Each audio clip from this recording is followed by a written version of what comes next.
Dhaka medical college শিক্ষার্থীদের academic ও আবাসিক ভবন সংস্কারের দাবিতে চলমান শিক্ষার্থীদের আন্দোলনের মধ্যেই আগামীকাল থেকে অনির্দিষ্টকালের জন্য সব একাডেমিক কার্যক্রম বন্ধ ঘোষণা করেছে ঢামেক কর্তৃপক্ষ। একাডেমিক কাউন্সিলের এক জরুরি সভা শেষে জারি করা নোটিশে আগামীকাল দুপুর 12টার মধ্যে সব শিক্ষার্থীকে হোস্টেল ত্যাগের নির্দেশ দেওয়া হয়েছে।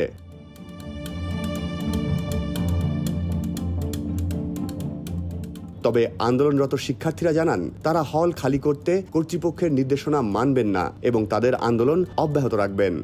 এবং ছাত্রীদের জন্য নতুন ভবন, সেটার জন্য বাজেট পেশ করতে হবে। 2 নম্বর দাবি, যতদিন না পর্যন্ত আমাদের এই বাজেট পেশ হচ্ছে ততদিন পর্যন্ত একটা বিকল্প আবাসনের ব্যবস্থা করতে হবে। নতুন আবাসন মানে কি নতুন একটা ভবন এবং বিকল্প আবাসনের জন্য আমাদের পৃথকভাবে বাজেট পেশ করতে হবে। তার পরবর্তীতে আমাদের যে একাডেমিক ভবন, পুরাতন একাডেমিক ভবনে অ্যানাটমি মিউজিয়ামের সেখানে আমাদের ছাদের একটা অংশ ভেঙে পড়েছে, সো সেটা মেরামত করতে হবে এবং সেটার জন্য বাজেট পেশ করতে হবে।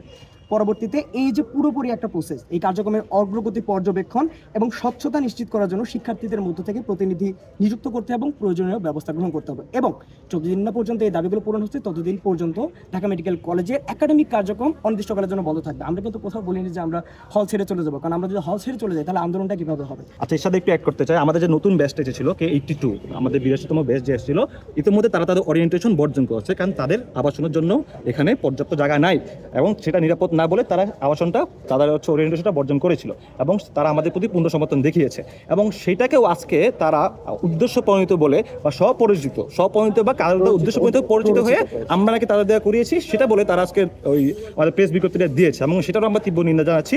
এটা যদি আমাদের আন্দোলন দমানোর জন্য বা আমাদের যে এই স্বতঃস্ফূর্ত এই যে আমরা দাবি পূরণের যে আন্দোলনটা করতেছি এটার জন্য যেটা বাধাদায়ক হয়, আমরা বলে দিচ্ছি আমরা ঢাকা মেডিকেলের সকল শিক্ষার্থী এই নোটিশটা আমরা প্রত্যাহার করলাম এবং আমরা আমাদের হলে থাকবো, এটা আমাদের অধিকার।